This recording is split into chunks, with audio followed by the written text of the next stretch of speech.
Molakno Kanjeng Nabi lah kangge ngadepi fitnah teng zaman sing akhir, fitnah Dajjal, Al-Masih Dajjal. Al-Masih ki juru selamat. Juru selamat Al-Masih kuwi sang penyelamat, sang pahlawan. Tapi Ad-Dajjal, Ad-Dajjal ki artinya palsu. Banget goroe, palsu. Jadi juru selamat palsu. Al-Masih Dajjal kuwi juru selamat tapi palsu. Ketoke we pahlawan tapi palsu. Nek Al-Masih sing asli sinten? Ya Kanjeng Nabi Isa. Kanjeng Nabi Isa bin Maryam. Al-Masih Isa bin Maryam. Kanjeng Nabi Isa itulah Al-Masih yang asli. Sebelum beliau kelak diturunkan lagi, kan ada yang memalsu beliau. Dia tampil terus mengatakan, sayalah Al-Masih, sayalah juru selamat, sayalah sang pahlawan. Kaya-kaya menjanjikan surga, neng surgane Al-Masih palsu kuwi, palsu, pemalsu ulung, pemalsu yang sangat profesional palsunya. Goroh sing banget goroe, ya basa Arab ya Dajjal. Al-Masih Dajjal, juru selamat palsu itu menduplikasi Nabi Isa. Seakan-akan dialah Al-Masih. Mulane sing iso mateni Al-Masih Dajjal, Al-Masih palsu ini hanya Al-Masih asli. Sing iso mateni Dajjal niki Kanjeng Nabi Isa alaihi salam. Ngoten ceritane. Lah niku lak napa namine kangge ngadepi fitnahe akhir zaman Al-Masih palsu niku wau, Al-Masih Dajjal, juru selamat palsu niku kon Kanjeng Nabi kan. Assalamualaikum warahmatullahi wabarakatuh. Ini sama mau namung duwe bahan tok di bukunya tok ning mboten sing alat sing jelas nggih kurang. Nggih, niku nggih masalah. Masalah kan. Duwe bahan tanpa alat ya masalah. Bahan tok enak gak enek alate terus mireng anu, ya di bukune penting ngene ya. Ini nek ana yang jelas ini kan ya nggih. Ya Bukan hanya bahan tapi alat. Ya bahan, ya alat dan seterusnya. Sing jelas. Karena alat itu fungsinya untuk nggo dari bahan nih lho, nggo ngolah bahan nih lho. Lah nek ora aduh nek gak duwe alat itu. Misale sing paling gampang lah, paling contoh paling gampang. Kita punya bahan ayat A misalkan atau hadis A misalkan. Untuk memahami satu ayat itu kan minimal kita sudah paham nahwu shorof dulu. Ilmu tentang bahasa itu dulu, gitu. Tatanane, lafate, terus nek ngene iki fungsine piye? Oh iki lafate berubah karena dalam bahasa Arab itu kan ada huruf ziyadah. Ada huruf tambahan saja sudah berubah maknanya. Terus ini fungsinya berarti ini pemahamannya bisa seperti ini kan ngaten. Niku contohlah ghafara maknane ngapura. Yaghfiru maknane ngapura. Tapi antara ghafara karo yaghfiru, nek ghafara kuwi past tense, sesuatu yang sudah lewat, nek yaghfiru itu yang sedang terjadi atau yang akan terjadi. Lafadz ghafara niki nek entuk tambahan huruf alif sin ta istighfara. Tambahan alif sin ta istighfara artine njaluk ngapura, meminta ampun, melakno istighfar. Istighfar yastaghfiru istighfaron. Istighfar fi'il madhi kalimat kelewat, yastaghfiru fi'il mudhari yang saat ini atau yang akan datang, istighfaron kuwi masdar. Lah niku kata dasar. Itu kan hanya lafate iki pokok padha ghafara, tapi siji nek tambahane siji ora. Niku pun benten. Nek anzala iki menurunkan, misalnya anzala Taurat atau Injil misalnya. Nurunke tapi sekali turun, bret rampung. Langsung lengkap ngoten lho, kados kitab Nabi Musa, Taurat, kitab Nabi Isa, Injil, itu sekali. Tapi nek nazzala Al-Qur'an, Gusti Allah menfirmankan turunnya Al-Qur'an itu dengan lafaz nazzala. Sami wazane, fa'ala, menurunkan tapi berkali-kali. Tidak hanya sekali langsung lengkap niku mboten. Nek Qur'an niku lah wahyu pertama, terus bertahap sampai Kanjeng Nabi sedo. Sejak Kanjeng Nabi usia sekitar 40 tahun sampai sekitar 63 tahun lah, 60 tahun lebih. Ini pula nazzala menurunkan tapi berkali-kali. Nek anzala nurunke tapi pisan. Lah ini tidak bisa kalau kita hanya membaca terjemahan. Konteksnya itu pasti banyak yang bisa salah paham.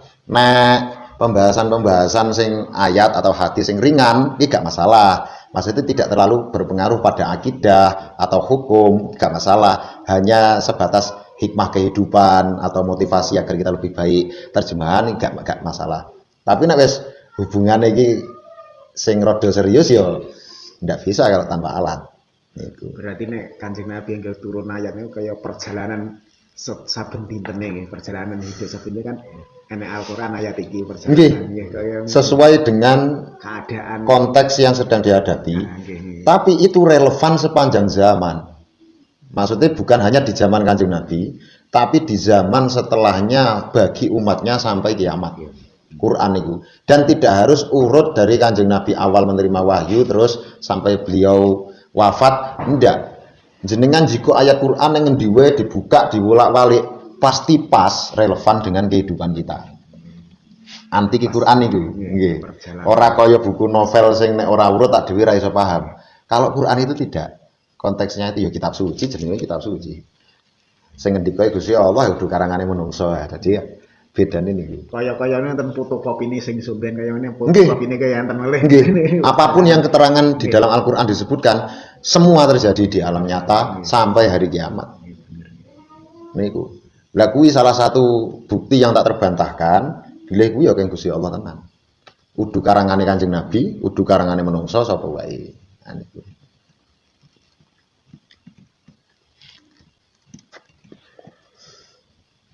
Berarti perjalanan hidup iki zamane Nabi ini ora nyimpang ya terus. Walah. Nggih. Bahkan Kanjeng Nabi lak tau ngendika to bahwa umat iki, umat ngasih akhir zaman ngasih kiamat sok kuwi bakal apa lelakone apa yang akan mereka lakukan, mereka alami itu sama seperti umat sebelumnya.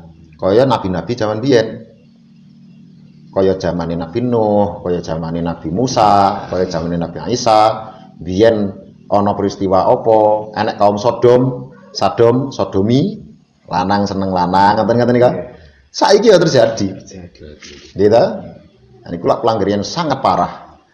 Misalnya jangan biyen ana penguasa yang zalim kaya Firaun misalnya, bahkan ngasih berkuasane rumangsa Gusti Allah barang rumangsa Tuhan dek itu. Dan seterusnya berbagai macam peristiwa. Itulah kenapa kisah-kisah para nabi biyen kuwi disebutke ning Quran, diceritake agar apa? Agar kita tahu solusinya.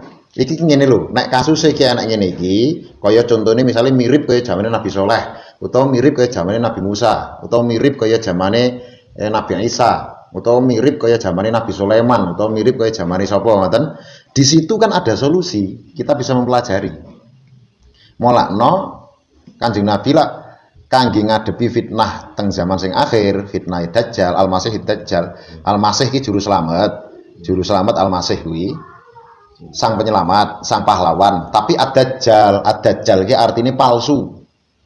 Banget goroe, palsu. Jadi juru selamat palsu. Al-Masih Dajjal kuwi juru selamat tapi palsu. Ketoke wae pahlawan tapi palsu. Nek Al-Masih sing asli sinten? Ya kan Nabi Isa. Kanjeng Nabi Isa bin Maryam, Al-Masih Isa bin Maryam. Kanjeng Nabi Isa itulah Al-Masih yang asli. Sebelum beliau kelak diturunkan lagi, kan ada yang memalsu beliau. Dia tampil terus mengatakan sayalah Al-Masih, sayalah juru selamat, sayalah sang pahlawan. Kaya-kaya menjanjikan surga, neng surgane Al-Masih palsu kuwi, palsu, pemalsu ulung, pemalsu yang sangat profesional palsunya. Goroh sing banget gorohe, ya basa Arab ya Dajjal. Al-Masih Dajjal, juru selamat palsu itu menduplikasi Nabi Isa. Seakan-akan dialah Al-Masih. Mulane sing iso mateni Al-Masih Dajjal, Al-Masih palsu ini hanya Al-Masih asli. Sing iso mateni Dajjal niki Kanjeng Nabi Isa alaihi salam, ngoten ceritane. Lah niku lak napa namine kangge ngadepi fitnah akhir zaman Al-Masih palsu niku wau, Al-Masih Dajjal, juru selamat palsu niku kon Kanjeng Nabi kan kon maca surat Al-Kahfi. Awal surat Al-Kahfi, akhir surat Al-Kahfi. Nek direnungi, ditafakuri meneh, tadabbur niku wau, surat Al-Kahfi niku isine napa to? Oh, ternyata di dalam surat Al-Kahfi niku ada kisah Ashabul Kahfi, gitu, para pemuda yang tidur di dalam gua sampai 300 tahun lebih. Sama anjing ini. Nggih. Kali setunggal apa kiri ini kok dikejar-kejar untuk menyelamatkan imannya, dia sembunyi di gua tertidur ngasih pirang atus tahun ngoten to. Nomor loro enak kisah Ya'juj Ma'juj. Raja Dzulqarnain ngadepi Ya'juj Ma'juj gitu. Ning saurunge kuwi sing tengah nganu Ding, kisah Nabi Musa karo Nabi Khidir. Gitu. Nabi Musa lan Nabi Khidir. Niku lak kisah niku ngeten. kita itu di zaman yang serba kuwolak-walik penuh fitnah ini, al fitnah fitnatul masih dajjal toh, fitnahe juru selamat sing palsu niki. Nek pengen selamat, ya contoh 3 kisah niki teng surat Al-Kahfi. Pripun niku? Kisah sing pertama, Ashabul Kahfi. Kuwi wong awam ngoten mawon. Dia bukan ulama, bukan penguasa, bukan pemerintah, bukan raja, bukan apa toh. Pokoke wong awam, contoh mawon Ashabul Kahfi. Ashabul Kahfi kuwi wis mara ning guwa meneng, ora usah pengen apa jenenge neko-neko. Kan ibaratnya ngaten.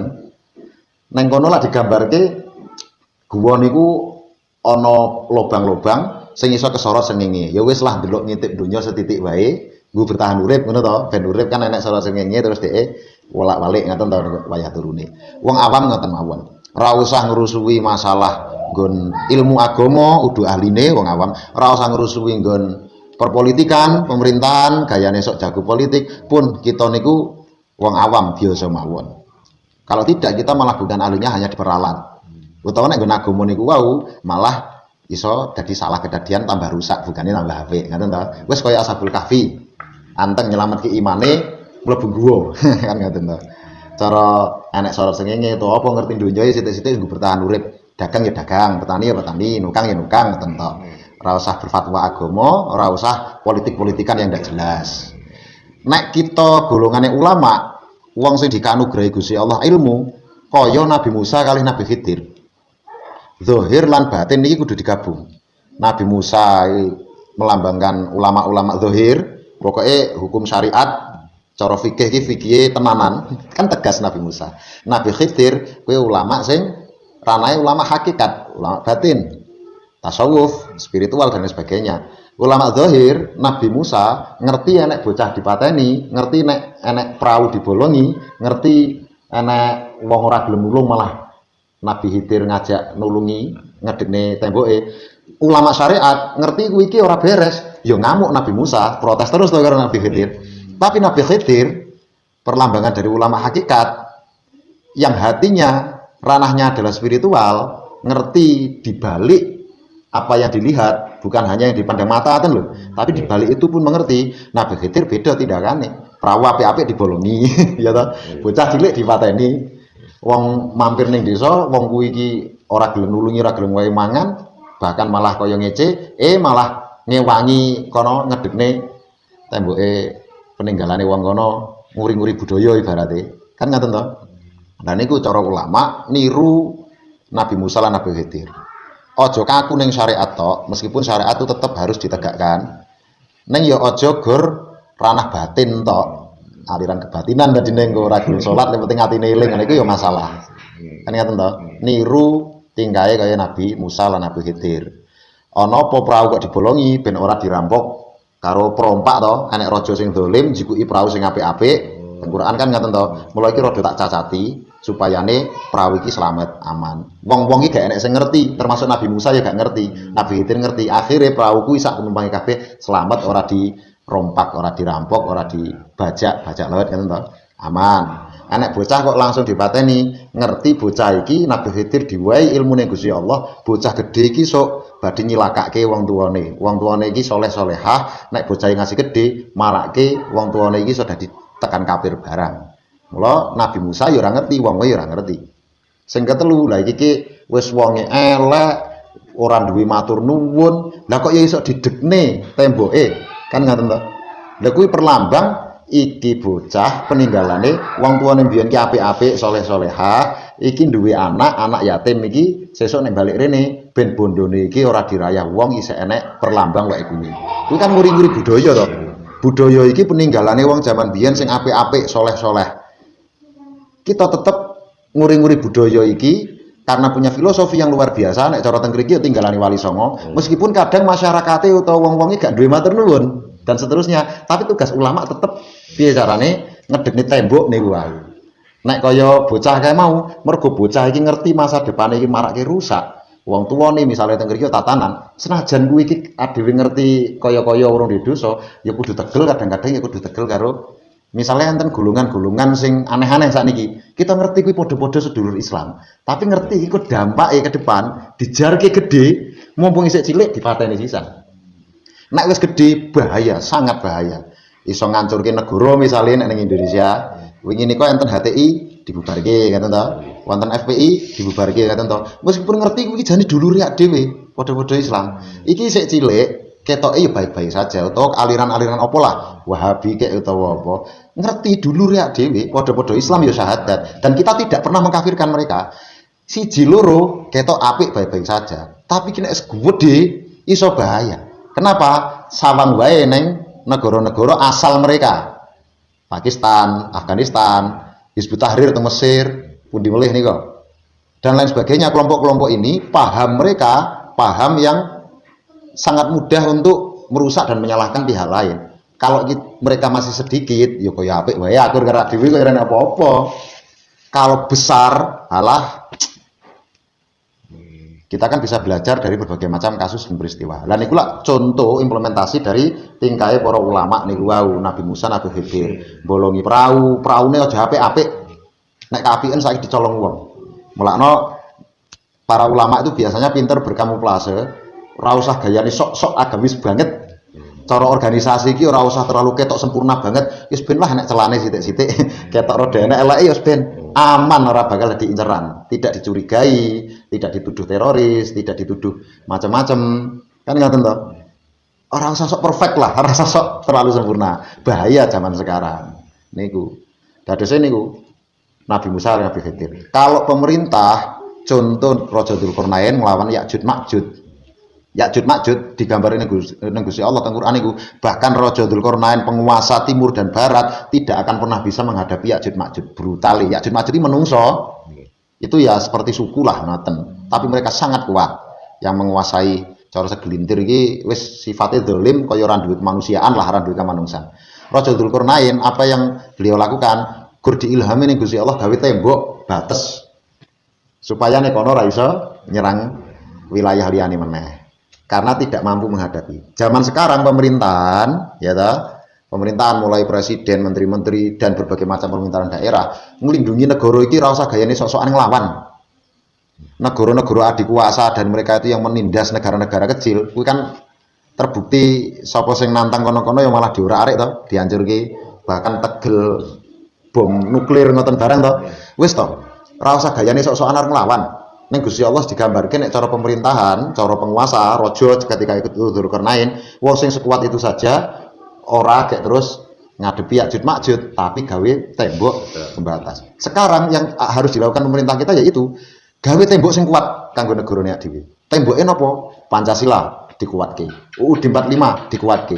Itu adalah pondasi tembok yang sangat kuat agar kita tetap selamat, ora gampang kepengaruh sangka jaba-jaba. Kita punya independensi ngoten lho, mboten gampang kono enek negara liberal, melu liberal. Kono enek negara komunis, melu komunis. Kono enek negara apa meneh sosialis, melu. Kono enek negara apa, enek gerakan apa bebas apa, melu. Ndak, kita punya pondasi tembok besar yang namanya Pancasila. Oke, bebas, liberal, tapi bertentangan dengan konstitusi kita ndak? Bertentangan dengan Pancasila enggak? Oh, di Pancasila ada nilai ketuhanan apa? Ketuhanan yang Maha Esa. Oh, ini tidak sesuai dengan ketuhanan yang Maha Esa, tidak sesuai dengan nilai keagamaan yang ada. Ini berarti ketolak dengan sendirinya. Enten LGBT gitu, wonten homoseksual dan seterusnya nih kok. Ketolak, kan ngaten. Dalam perekonomian nggih ngaten, kemanusiaan yang adil dan beradab. Iki bertentangan ora? Persatuan Indonesia, iki nek ngene-ngene iki paham ngene atau apapun kuwi iso memecah belah ora? Kan ngaten.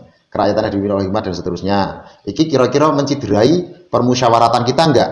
Bebas terlalu bebas, tidak ada permusyawaratan, gur moro voting tok secara brutal, kuwi bahaya karena suara bisa dibeli kan ngaten to.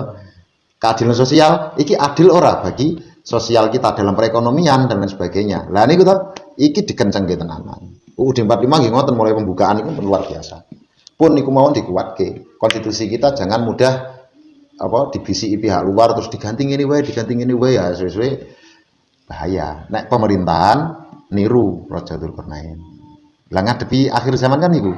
Neng kuwi surat Al-Kahfi diwaca ket ayat pertama ngasih akhir, nek ndak punya bahan dan alat itu tadi keilmuan untuk tafakur, ya ora bakal mudeng napa sing kula aturke. Ini hanya sekelumit, maksudnya yang saya jelaskan itu tadi itu hanya sekelumit dari ringkesan simple mawon teng surat Al-Kahfi kira-kira maksudnya ngeten. Bola nek dijerukke luwih dawa meneh.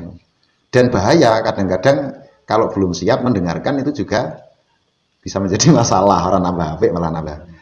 Nah niku. Lah niku lak nggo memahami niku nek guru maca aja meneh guru terjemahane, ayo guru kaya kisah biasa ngoten-ngoten niku kaya enggak enak. Ya wis pokoke ngono. Kisah Ashabul Kahfi ya ngono. Wonge semene turu sekian tahun, enek asune siji ngoten-ngoten niku. Nabi Musa dan Nabi Khidir ya kisahe ngono. Oh iki tentang masa lalu, iki masa kini, iki masa depan. Ah gampang kuwi. Sederhana simpel ae nek dipikirke ngoten-ngoten iki. Apa nek Raja Dzulkarnain nglawan Ya'juj Ma'juj ngene, malah enek sing bersih apa spekulasi Ya'juj Ma'juj iki koyo makhluk apa sing kupinge gede kaya makhluk lain. Ndak, itu manusia yang hatinya itu ndak ada peri kemanusiaannya sama sekali. Manungsa tapi wis kaya ora duwe roh, kaya ora duwe nggih. Niku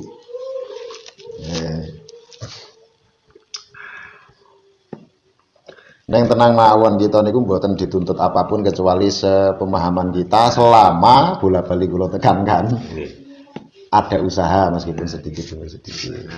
Usaha berjuang melawan nafsu, usaha untuk menambah ilmu, ngaji dan seterusnya. Kuwi cara sok ditakoni iki gampang wis. Ada pertanggungjawaban. Ampun Gusti, kula pun berusaha, pun ngaos kok kula. Kula pun berusaha nglawan nafsu akhirnya. Sudah berusaha ngaji kula ini. Sing penting pun ngerti kunci ini. Nggih.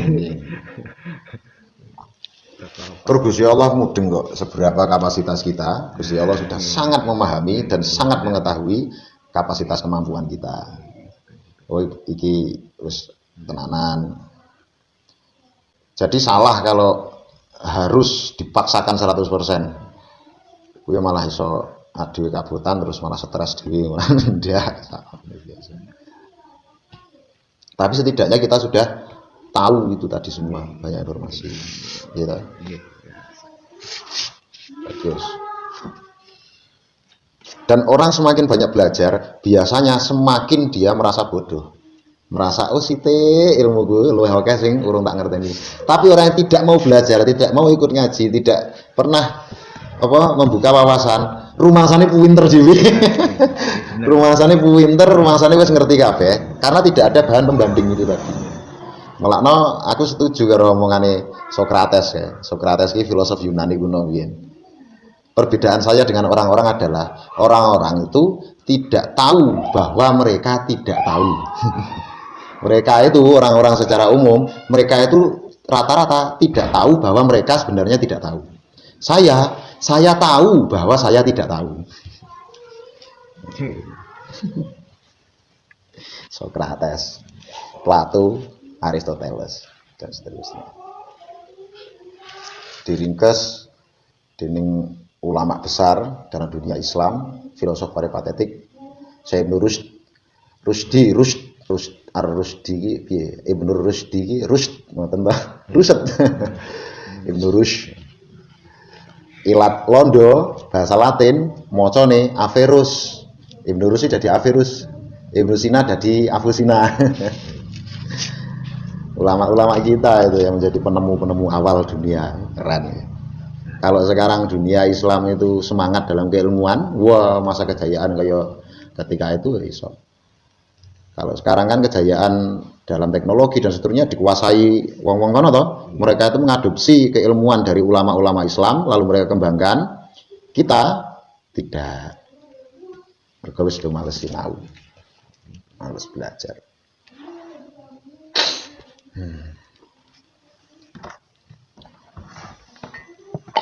Alhamdulillah.